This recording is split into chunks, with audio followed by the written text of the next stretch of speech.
صباح الصباح واللي جاي أحسن من اللي راح. صباح الورد والياسمين على عيون المتابعين الحلوين. ازيكم يا حبايبي؟ عاملين ايه؟ يا رب تكونوا بخير وصحة وسعادة وهنا. بصوا جبت لكم ايه؟ العيش الشامي، حاجة كده عسل. طبعا احنا داخلين على رمضان، كل سنة وانتم طيبين. لزوم الفطار بقى والسحور بنص كيلو دقيق. عملنا ما شاء الله كمية جميلة جدا اللي قدامكم ديت، وغير اللي كلوه يعني. قطعوا معايا 15 رغيف، حاجة كده بصراحة جميلة جدا.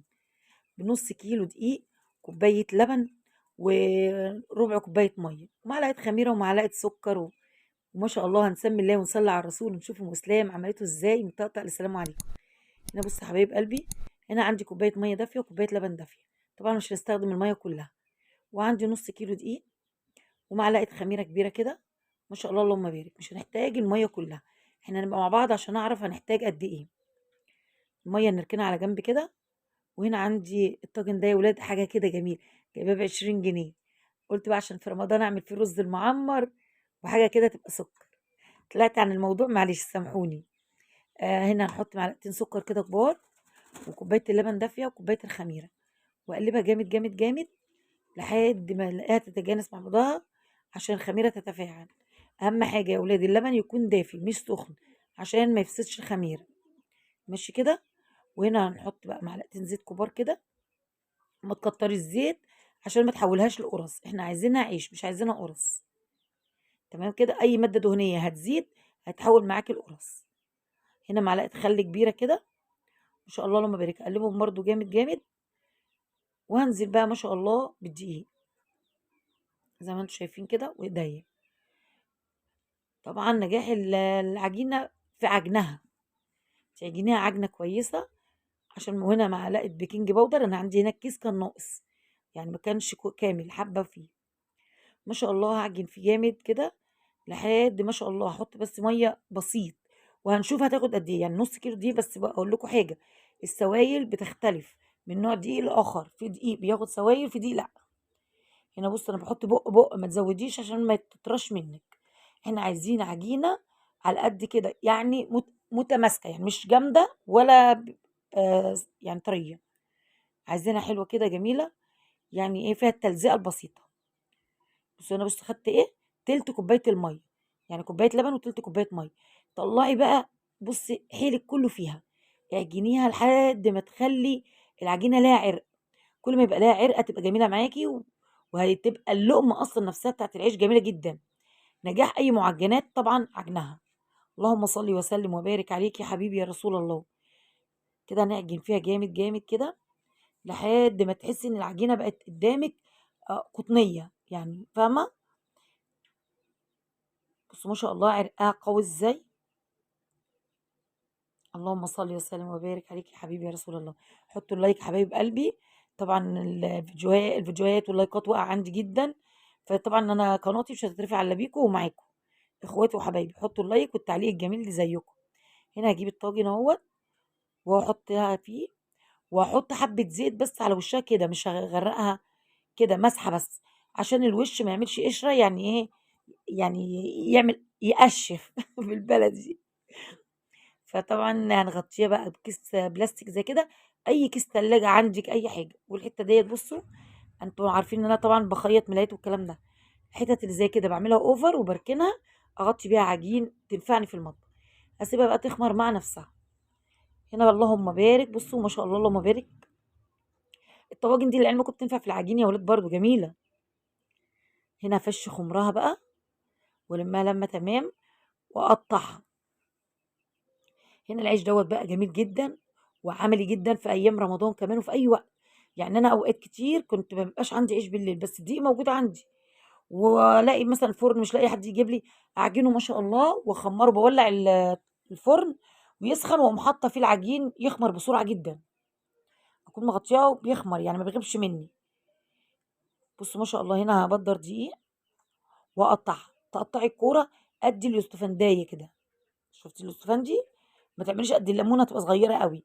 البرتقانة هتبقى كبيرة كده، قبضة إيد. ما شاء الله كلها اعمليها مقاسات واحدة عشان يطلع رغيف العيش قريب من التاني. بصوا ما شاء الله، بس أهم حاجة قطعيها وسيبيها ترتاح كده، يبقى اعتبر ريحنا العجين مرتين. هنريحه المرة دي واحنا بنكور، وهنريحه تاني بعد ما نفرده. كل ما بتريحي العجينة كل ما بيديكي اللقمة حلوة، والرغيف ما شاء الله بيتنفخ منك، مفيش رغيف بيطلع صفطان منك. يعني ايه صفطان يا ام اسلام؟ يعني مصفق كده، يعني ما بيقبش. العيش كله بيطلع صراحة زي السكر، حاجة كده عسل يا ولاد. بس هنغطيها برضو بالكيس البلاستيك ده، وهنغطيها بالحته ونسيبها بقى. عندك مواعين، هتصلي، هتعملي اي حاجه، اعملي اللي وراكي، ما تقعديش جنب العجين. ما شاء الله اللهم بارك، سيبيه يرتفع وخلصي اللي وراكي ونضفي الدنيا، وبعدين تعالي ايه نفرده مع بعض. هنا بصي حبايب قلبي ارتاحت، اللهم بارك. تعرفي ازاي ان هي ارتاحت؟ حط صباعك كده على العجينه هتلاقيها ما شاء الله ما طلعش مكانه تاني. هنا فردت هنا الحته زي ما انتم شايفينها اهي على الصينيه، قوم عاملاها. ما تحطيش على الصينيه مباشره، ليه بقى؟ عشان لما يخمر هتلزق، تيجي ترفعي الرغيف هيفش خمره. فاحنا لا كده عايزينه كده. وهتجيبي من جوه لبره، من جوه لبره، يعني من الوسط للحروف زي ما انتم شايفين كده. وما تخليهاش رقيقه عشان ما لو رقيقه مش هتتنفخ منك. وسمكها بتاع نص سنتي، مش سنتي كمان، نص سنتي. ليه؟ عشان يقب معاكي ويبقى خفيف. هنا ما شاء الله اللهم بارك، زي ما انتم شايفين. وعلى قد ما تقدري دوريه عشان يطلع الرغيف كده شكله حلو. العين بتاكل قبل البق يا ولاد. والله كان يوم عسل، انا بقول لك بقيت واقفه بسوي وابني ما شاء الله عمال ياكل منه. اهم حاجه تنفضيه من الدقيق عشان الدقيق بيغمق وش العيش، بيخليه مجير. فاحنا عايزين الرغيف كده شكله يعني يفتح النفس. هنا ما شاء الله اهوت.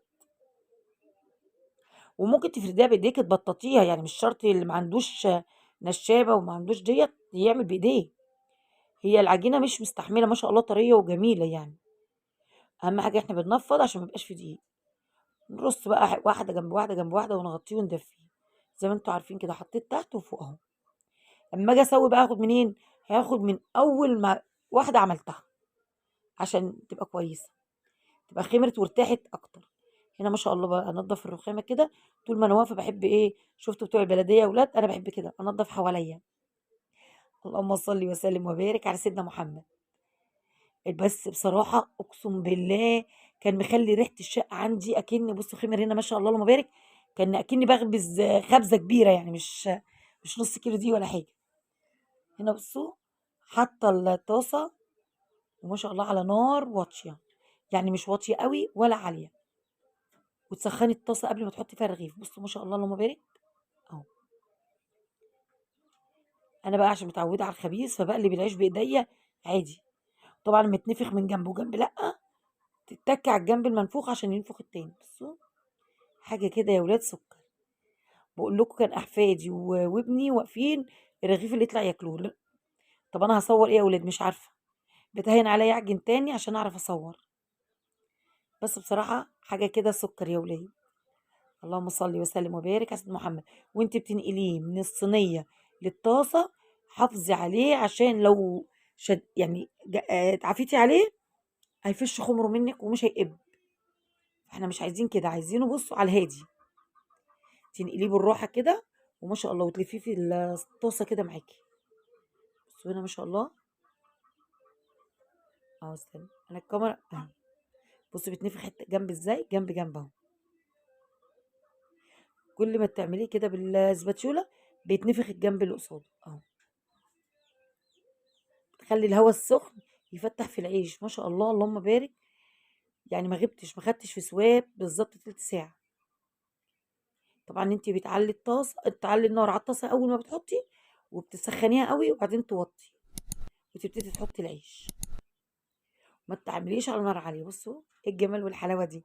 تسلم إيديّا وحياة عينيّا. كلّه يقول لي تسلم إيديكِ يا أم وسلام، أحلى عيش يا ولاد. بُصّوا أنا من جماله والله مش عارفة.